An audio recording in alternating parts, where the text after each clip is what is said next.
ओम नमो यंताणं नमो सिद्धाणं नमो आर्याणं नमो वज्रायाणं नमो लोहि सवसाहुणम् मंगलम भगवान वीरो मंगलम गौतमो गणी मंगलम कुंद कुंदार्यो जैन धर्मोस्तु मंगलम आत्मा ज्ञानम स्वयं ज्ञानम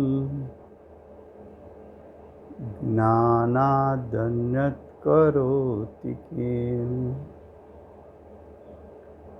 परभावस्य कर्तात्मा मोहोऽयं व्यवहारिणम् अज्ञानतिमिरान्धानां ज्ञानाञ्जनशलाकया चक्षुरुन्मीलितं येन तस्मै श्री गुरुवे नमः। तस्मै श्री गुरुवे नमः।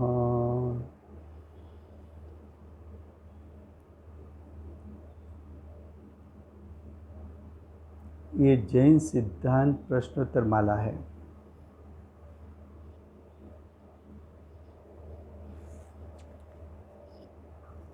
उसमें 5वां अधिकार चलता है। 5वें अधिकार में षट कारक का विषय चलता है।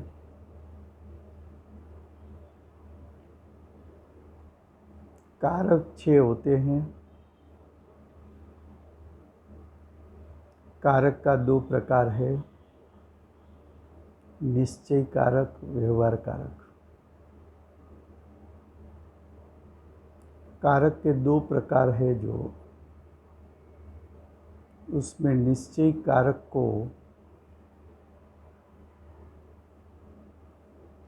अभिन्न कारक भी कहते हैं, व्यवहार कारक को उपचार कारक भी कहते हैं, उसको भिन्न भिन्न कारक भी कहते हैं। निश्चय कारक सभी द्रव्यों में एक समय में एक साथ होते हैं। सभी द्रव्यों के पास अपना अपना निश्चय कारक है। व्यवहार कारक भिन्न कारक है। भिन्न कारक का अर्थ ये किया है कि 6 द्रव्य के बीच में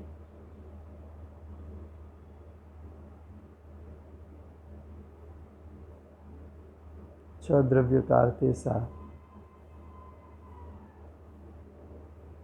कि कुंभार ने वो एक द्रव्य,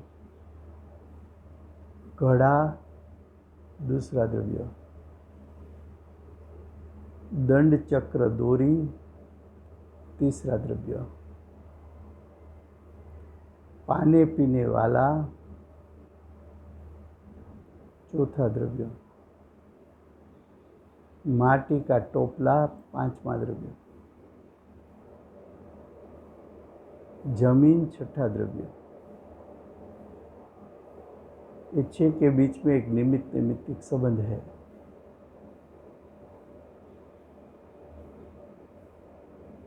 कि माटी में से घड़ा दंड चक्र डोरी के द्वारा पानी पीने वाले के लिए टोपला में से माटी लेकर जमीन पर रखकर घड़ा बनाया तो उसमें 6 द्रव्य भिन्न भिन्न हैं, उसके बीच में निमित्त नैमित्तिक संबंध है। ऐसा निमित्त नैमित्तिक संबंध दिखाकर 6 कारक कहना वो भिन्न कारक है, व्यवहार कारक है, उपचार कारक है।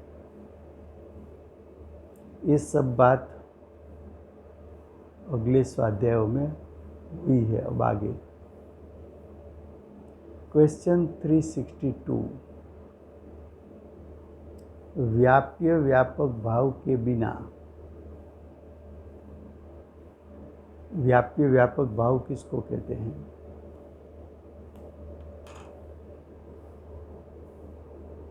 तो कि व्याप्य व्यापक भाव का अर्थ है माटी घड़ा में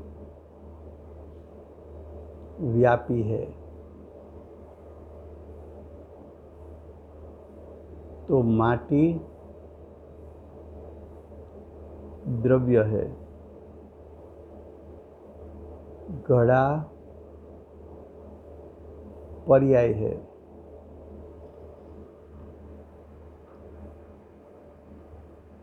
तो घड़ा रूप पर्याय में माटी व्यापी है, तो पर्याय में द्रव्य व्यापता है।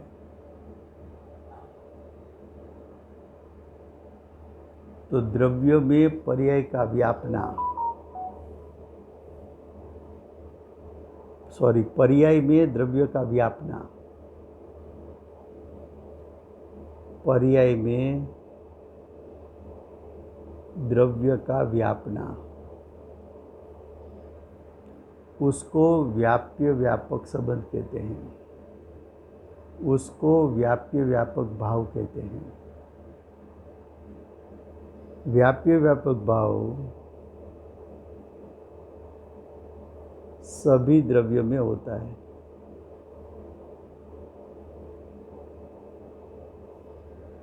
उसका अर्थ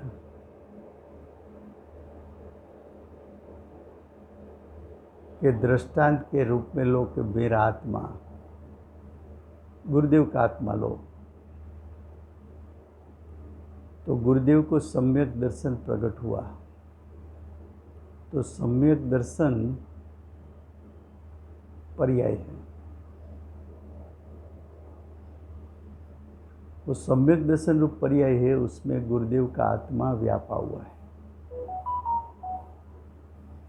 तो गुरुदेव का आत्मा और गुरुदेव का सम्यक दर्शन, उन दोनों के बीच में व्याप्य व्यापक संबंध है।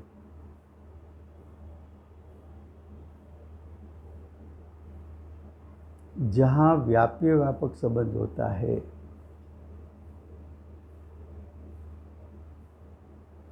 जहाँ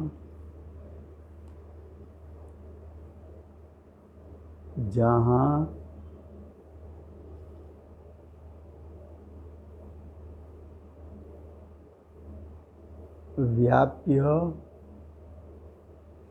व्यापक संबंध है, वहाँ कर्ता कर्म संबंध है, वहाँ कर्ता कर्म संबंध है।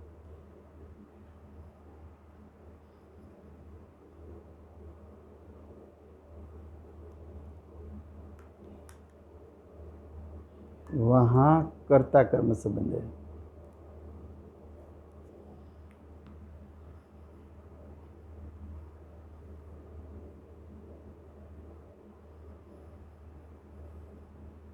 देखो,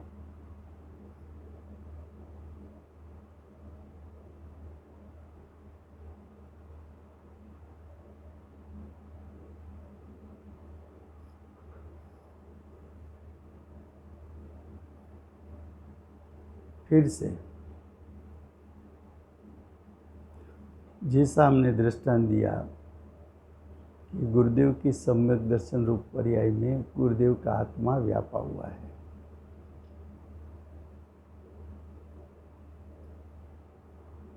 तो द्रव्य पर्याय एक सत्ता में है। द्रव्य कर्ता, पर्याय कर्म। उसी प्रकार घड़ा में मिट्टी व्यापी है, कुम्हार व्यापा नहीं है। तो मिट्टी और घड़ा, उसके बीच में कर्ता कर्म संबंध है।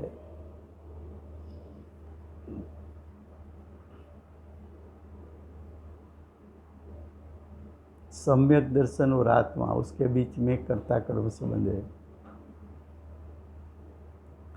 जहाँ कर्ता कर्म संबंध है, जहाँ भोक्ता भोग्य संबंध है, वहाँ व्याप्य व्यापक संबंध होता है। और जहाँ व्याप्य व्यापक संबंध होता है, वहाँ कर्ता कर्म भोक्ता भोग्य संबंध होता है। पहले व्याप्य व्यापक किसको कहे? तो कि किसी भी द्रव्य की किसी भी पर्याय उत्पन्न होती है, वो पर्याय में द्रव्य व्यापा है।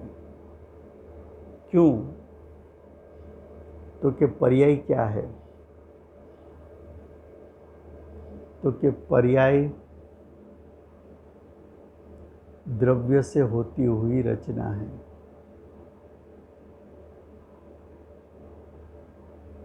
पर्याय क्या है?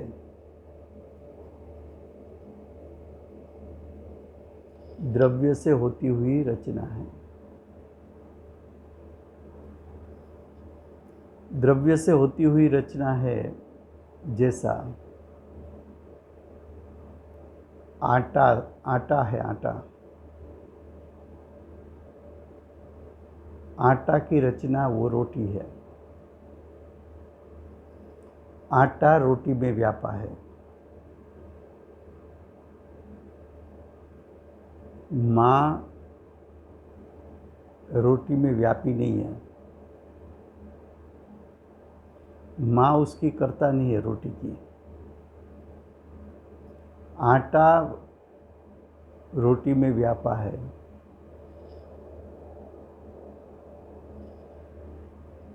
तो व्याप्य व्यापक संबंध माँ और रोटी के बीच में है कि व्यापी व्यापक संबंध आटा और रोटी में है? तो क्या आटा और रोटी में? ऐसा व्यापी व्यापक संबंध जहाँ है, वहाँ आटा करता है, रोटी उसका कर्म है।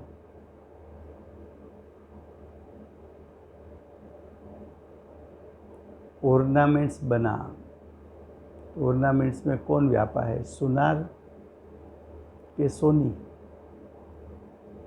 सॉरी, आटा में कौन व्यापा? सॉरी, ऑर्नामेंट्स में कौन व्यापा है? सोना व्यापा है कि सुनार व्यापा है?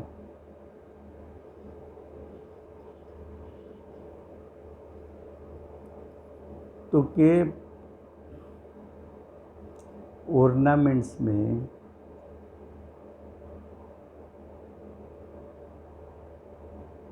सोना व्यापा है, सुनार व्यापा नहीं है। तो सोना करता, ऑर्नामेंट्स उसका कर्म। अच्छा, गुरुदेव को सम्यक दर्शन प्राप्त हुआ, समय सार उसमें निमित्त हुआ। तो गुरुदेव की सम्यक दर्शन रूप पर्याय जो उत्पन्न हुई, उसमें समय सार व्यापा है कि गुरुदेव का आत्मा व्यापा है? तो कि गुरुदेव का आत्मा व्यापा है। सम्यक दर्शन रूप पर्याय गुरुदेव के आत्मा में उत्पन्न हुई कि समय सार में उत्पन्न हुई?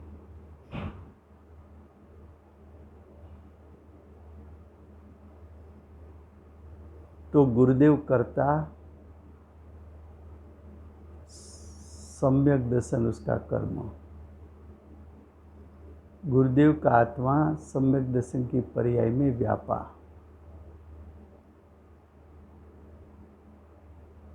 तो गुरुदेव और सम्यक दर्शन रूप पर्याय, उसमें व्यापी व्यापक संबंध।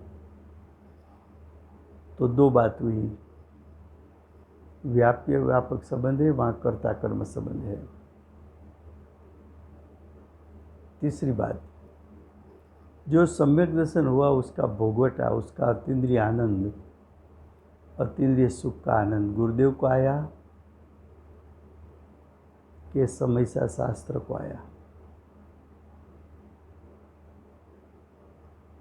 तो कि गुरुदेव को आया।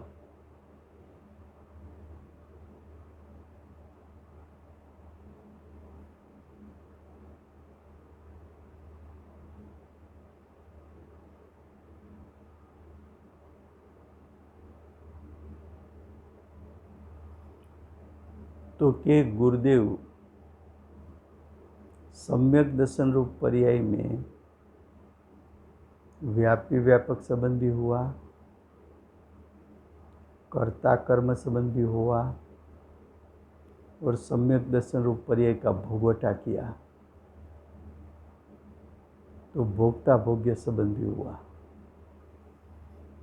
तो एक ही द्रव्य और उसकी पर्याय के बीच में व्यापी व्यापक संबंध होता है,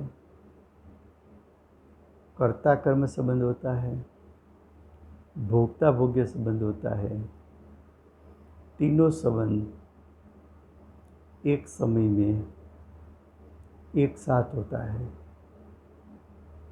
एक समय में जो द्रव्य ने परिणाम किया उसको आप तीन दृष्टि से देख सकते हो। व्यापी व्यापक संबंध से देख सकते हो, कर्ता कर्म संबंध से देख सकते हो, भोक्ता भोग्य संबंध से देख सकते हो। तब देखो क्वेश्चन 362, व्यापी व्यापक भाव के बिना कर्ता कर्म की स्थिति हो सकती है? तो उसका उत्तर है नहीं, क्योंकि एक द्रव्य में ही व्यापी व्यापक संबंध होता है। जहाँ व्यापी व्यापक संबंध नहीं है वहाँ कर्ता कर्म संबंध नहीं है। सोने को ऑर्नामेंट्स का कर्ता कहोगे कि सुनार को? तो कि सोने को, क्योंकि कर्ता कर्म संबंध एक द्रव्य में होता है, व्यापी व्यापक संबंध एक द्रव्य में होता है। घड़ा का कर्ता माटी है कि घड़ा का कर्ता कुम्हार है? तो कि घड़ा में माटी व्यापी है, माटी और घड़ा के बीच में व्यापी व्यापक संबंध है, तो कर्ता कर्म संबंध भी माटी और घड़ा के बीच में।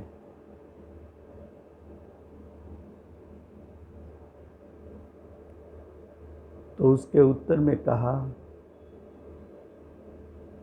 व्यापी व्यापक भाव बिना कर्ता कर्म स्थिति नहीं होती।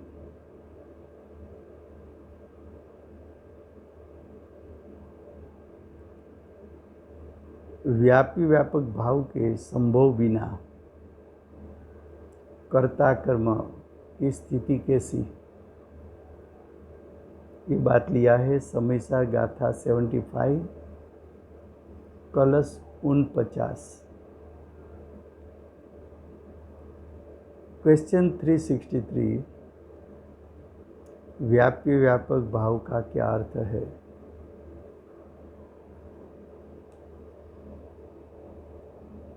तो सबसे पहले द्रव्य और उसकी पर्याय, दूसरे द्रव्य के पर्याय नहीं, द्रव्य और उसकी पर्याय।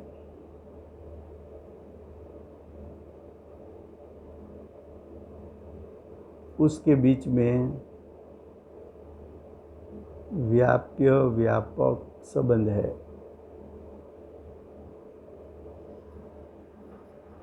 जैसा ऑर्नामेंट्स है तो उसमें व्यापा कौन?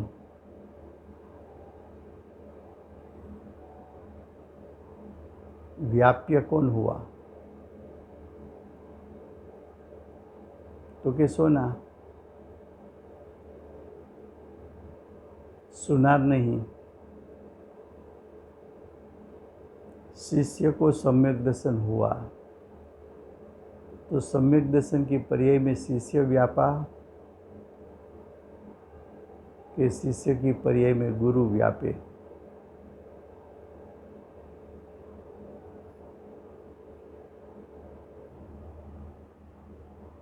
शिष्य को सम्यक दर्शन हुआ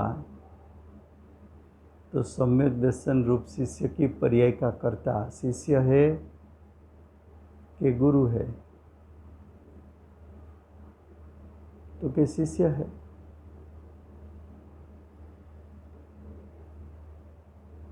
देखो व्यापी व्यापक भाव का क्या अर्थ है? उसका उत्तर, जो सर्व अवस्था में व्यापे वो हो व्यापक है। व्यापक का अर्थ है कर्ता। सर्व अवस्था जो है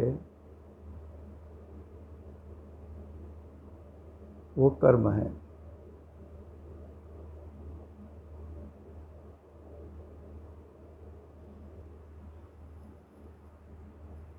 तो व्यापक करता है, व्यापक द्रव्य है, व्याप्य पर्याय है। अब कोई एक अवस्था विशेष वो व्याप्य है, उसका उस प्रकार द्रव्य तो व्यापक है।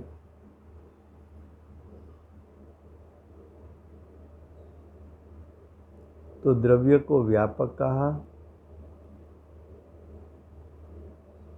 पर्याय को व्याप्य कहा।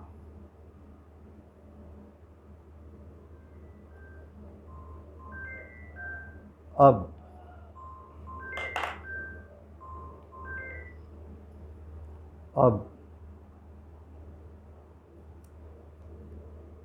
द्रव्य पर्याय अभेद रूप है। द्रव्य से पर्याय भिन्न नहीं होती। तो व्यापी व्यापक संबंध भी अभिन्न है, अभेद है। ऐसा होने से द्रव्य पर्याय में व्याप्त होता है और पर्याय द्रव्य द्वारा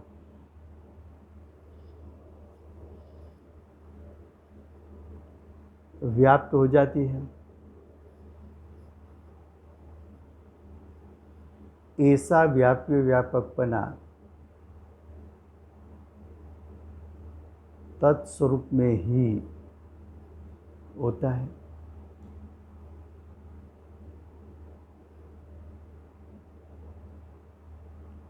तो नंबर 1 के व्यापी व्यापक संबंध द्रव्य और द्रव्य की पर्याय के बीच में होता है। व्यापी व्यापक संबंध द्रव्य और उसी ही द्रव्य की पर्याय के बीच में होता है।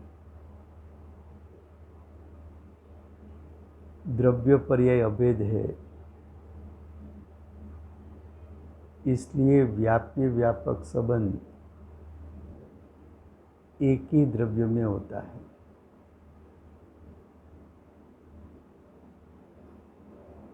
इसलिए कर्ता कर्म संबंध एक ही द्रव्य में होता है। इसीलिए भोक्ता भोग्य संबंध एक ही द्रव्य में होता है। व्यापी व्यापक संबंध, कर्ता कर्म संबंध, भोक्ता भोग्य संबंध, तीनों संबंध सभी द्रव्यों में अपने अपने स्वद्रव्य में होता है। उसका अर्थ ये कि एक द्रव्य दूसरे द्रव्य की पर्याय में व्याप नहीं सकता।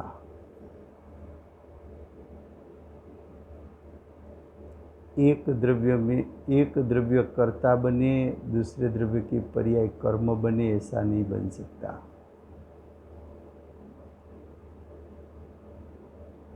एक द्रव्य दूसरे द्रव्य की पर्याय का भोगोटा कर सके, ऐसा नहीं बन सकता। जहाँ व्यापी व्यापक संबंध है वहाँ कर्ता कर्म संबंध है, वहाँ भोक्ता भोग्य संबंध है। ये सिद्धांत 6 द्रव्यों में लागू होता है।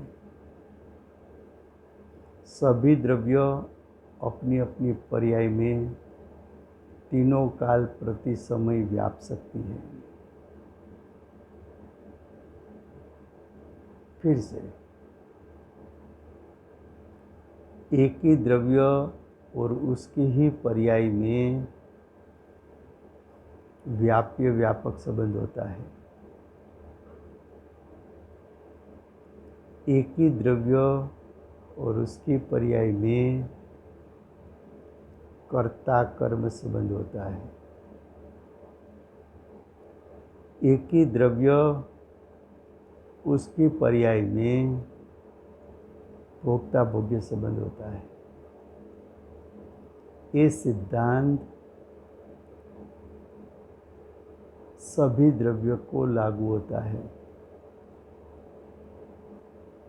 सभी द्रव्य की पर्याय अनादि से अनंत काल प्रति समय जब उत्पन्न होती है, तब प्रत्येक द्रव्य की प्रत्येक पर्याय में अपना अपना द्रव्य अपनी अपनी पर्याय के साथ व्याप्य व्यापक संबंध है, कर्ता कर्म संबंध है, भोक्ता भोग्य संबंध है। इस सिद्धांत को अस्थि से स्वीकारा, उसका अर्थ ये होता है कि एक द्रव्य दूसरे द्रव्य की पर्याय में व्याप नहीं सकता। एक द्रव्य दूसरे द्रव्य का कर्ता भोक्ता नहीं हो सकता।